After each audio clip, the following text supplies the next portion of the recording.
Donc moi, je vais vous proposer en introduction de cette journée de dresser un panorama du secteur. Effectivement, Julie Stoll mentionnait qu'on avait organisé déjà la première édition de ces Assises nationales du commerce équitable Origine France, on disait volontiers Made in France à l'époque, fin 2016. Et donc on va essayer de mesurer, on va dire, le chemin parcouru et où on en est aujourd'hui. Alors, pareil, ça a été rappelé tout à l'heure en introduction, le commerce équitable bénéficie d'un cadre légal depuis la loi de 2014. Merci.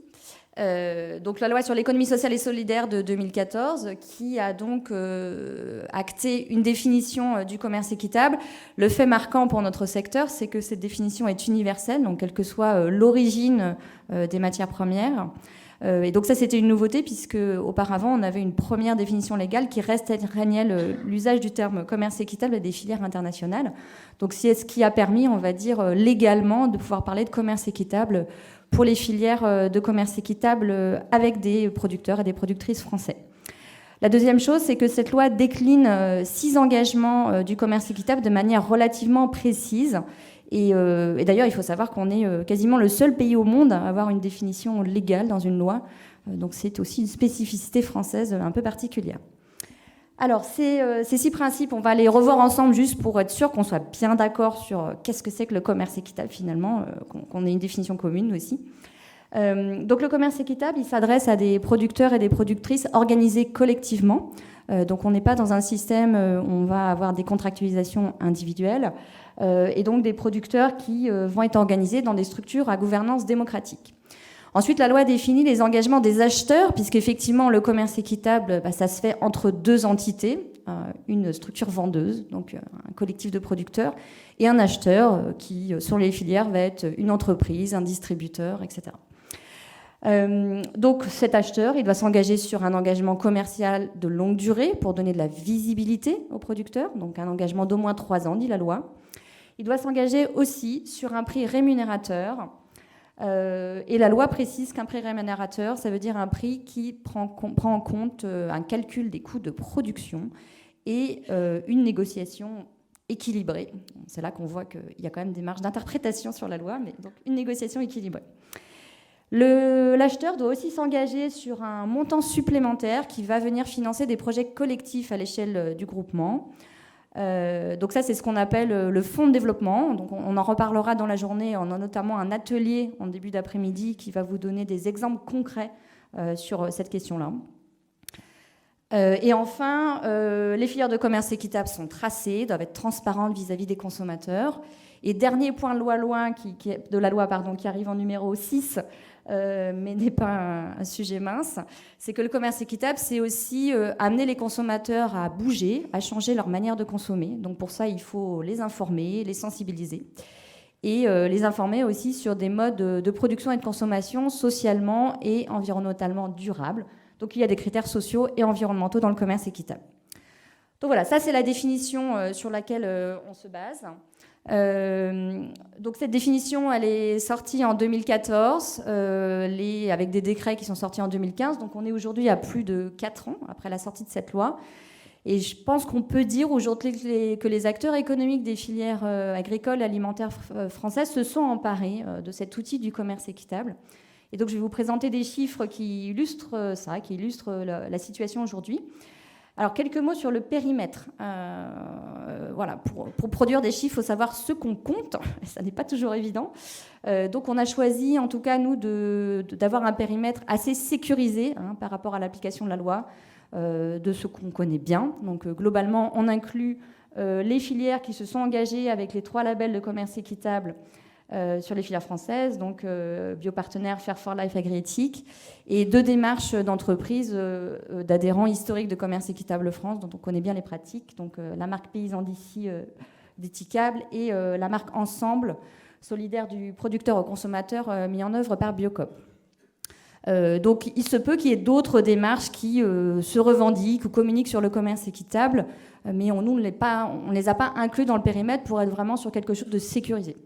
Et donc, on ne rentrera pas dans le débat de c'est du commerce équitable ou pas du commerce équitable dans le cadre de ces chiffres. Petite remarque, c'est le même périmètre qu'on avait utilisé lors des assises de 2016, et donc on peut déjà voir des progressions importantes au sein du même périmètre.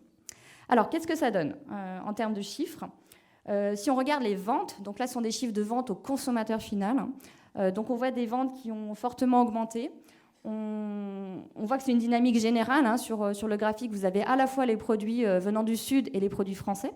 Les produits français donc, sont en bleu, ceux des filières internationales en vert. Donc on a globalement sur les filières françaises un triplement en 3 ans, entre 2015 et 2018, on a plus d'un triplement des ventes. Et on atteint sur 2018 donc des ventes pour 434 millions d'euros, qui représente une évolution de 34% entre 2017 et 2018. C'est sur la slide suivante, je crois. Merci. Donc voilà. Donc c'est quand même 34% d'évolution, c'est quand même un chiffre assez rare aujourd'hui dans des domaines de consommation. Donc je pense qu'on peut quand même le souligner.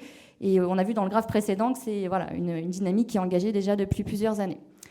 Si on continue, voilà. Si on regarde en termes de produits ce que ça donne, aujourd'hui on a à peu près 1400 références produits sur le marché.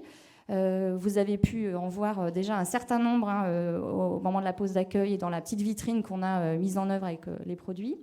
En termes de produits, ce qui est intéressant, c'est qu'on voit qu'on a une diversité importante. Avec ce qui arrive en premier, c'est la transformation des céréales, boulangerie, viennoiserie. En deuxième, des fruits et légumes frais. Et puis après, un peu de tout, l'épicerie salée, des viandes, des œufs, l'épicerie sucrée, des produits laitiers. Donc globalement, tous les secteurs sont touchés. On est, j'ai pas de chiffre exact, mais on est à plus de 95% sur de l'alimentaire. On a quelques filières en cosmétiques, mais qui sont aujourd'hui très peu développées.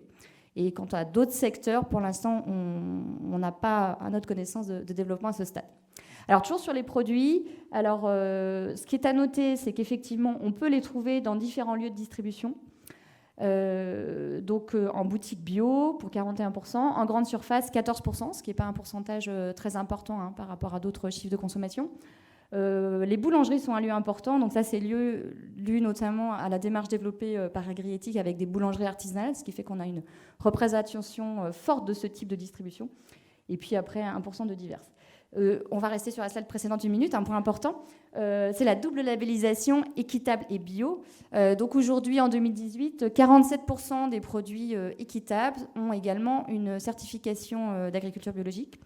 Donc c'est un chiffre qui a progressé, qui est plutôt moindre hein, de ce qu'on connaît sur les filières internationales nord-sud, mais qui va certainement progresser. C'est aussi le thème de notre journée. Toujours sur les produits, on a fait un petit échantillonnage juste pour visualiser ce que ça peut représenter. C'est pas exhaustif, hein, donc n'essayez pas de retrouver tous votre produit, peut-être vous le retrouverez pas. Mais ça permet vraiment de montrer qu'aujourd'hui, toute l'assiette du consommateur est concernée. On peut manger toute une journée en commerce équitable Origine France, du matin au soir. Du petit déjeuner avec des viennoiseries, du pain. Alors on mettra un petit peu de café, évidemment, international dedans. Des jus de fruits, des céréales, des légumineuses, des lentilles, de la viande, poulet, porc, bœuf, des œufs, des fruits et légumes frais, des fruits et légumes transformés en confiture, des yaourts, des produits laitiers, du lait et même une petite tisane pour terminer en fin de journée. Donc vous voyez qu'on a un panel aujourd'hui qui est très très large et qui continue à se diversifier. Alors, les acteurs économiques, les producteurs. Donc on a en 2018 65 groupements collectifs de producteurs et productrices qui sont engagés dans des filières de commerce équitable en France. Et ça représente plus de 8000 producteurs et productrices. Donc ça commence à être intéressant comme chiffre. On vous a mis une petite carte pour essayer de visualiser où ils sont. Alors ce sont les sièges sociaux des groupements, hein, donc vous n'aurez pas toutes les fermes. Et même, c'est vrai qu'on n'a pas mis la Corse. Je me suis dit, après, on ne voit pas la Corse, alors qu'il y a des producteurs en Corse. Mais parce que le siège social n'est pas en Corse.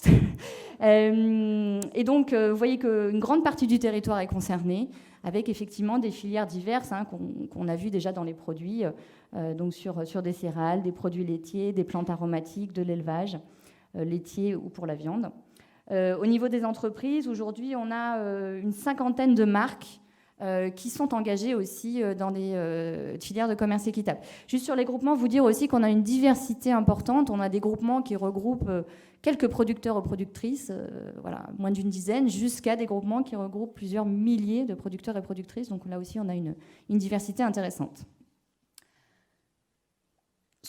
Donc ça, c'était les chiffres 2018. Sur 2019 et 2020, comme on est déjà fin novembre, on a quand même quelques visibilités de ce que ça va donner. Ce qu'on peut dire, c'est qu'on a d'ores et déjà une douzaine de nouveaux groupements de producteurs qui sont engagés sur 2019. Une dizaine de marques, là aussi, qui s'engagent et qui ont sorti des produits ou qui vont en sortir dans les mois qui viennent. Et donc une croissance des ventes qui va se poursuivre.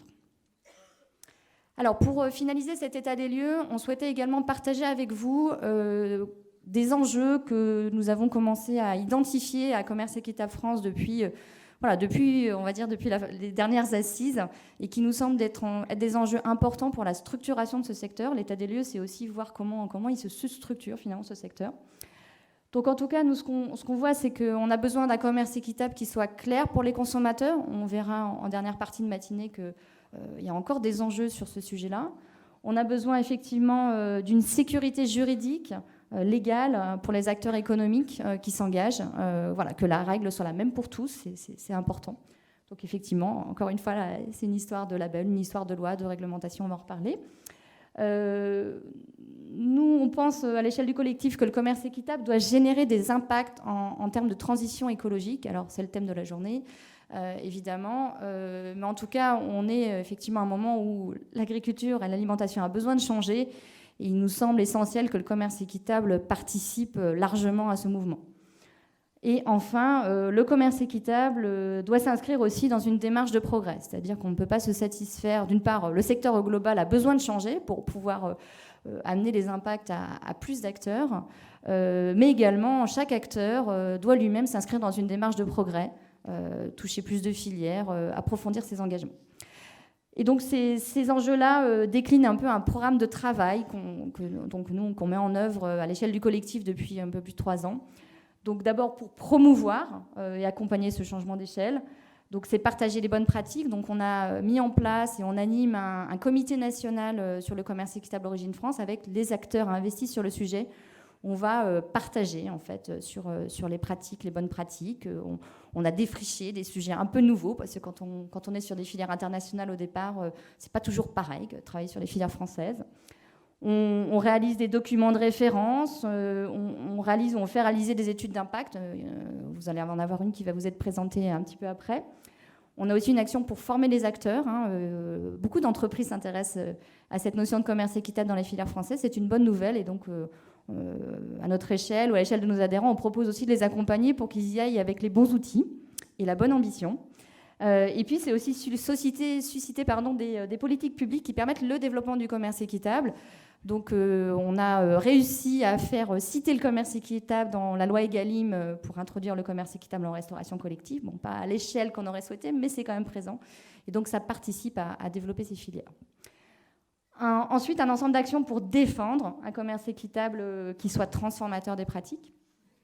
Donc on avait déjà commencé, et même avant la loi de 2014, à définir des principes communs. Donc c'est cette charte dont j'ai remis l'image ici, du commerce équitable Origine France, qui étaient les premiers travaux sur cette question-là.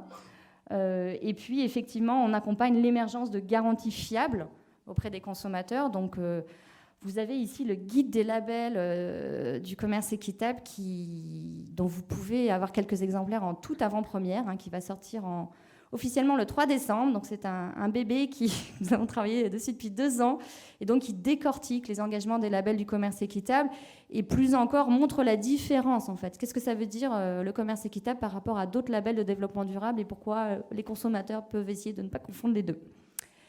Et puis c'est aussi travailler sur le cadre légal. Donc on a cette loi de 2014. En 2019, on a travaillé pour essayer de convaincre nos députés et nos sénateurs de compléter la loi de 2014 qui ne permettait pas complètement de protéger le terme équitable tout seul, protéger le terme commerce équitable, mais pas équitable tout seul. Et donc, on a réussi à faire passer cette protection dans la loi Pacte en 2019. Donc, voilà, on continue à travailler pour compléter le dispositif légal sur tout ça. Voilà. Merci pour votre attention. On est au bout de cet état des lieux. Alors, on va vous proposer une petite vidéo pour changer de type d'interaction. Donc, une vidéo de notre président, Marc Dufumier, que vous connaissez. Il ne pouvait pas être avec nous aujourd'hui, il le regrette bien, je crois qu'il est au Burkina Faso, si je ne dis pas de bêtises, voilà. Mais donc il voulait quand même partager avec vous un message et vous donner la vision qu'il porte lui aussi sur la contribution du commerce équitable à la transition écologique de notre agriculture et de notre alimentation. Donc on va l'écouter. Merci.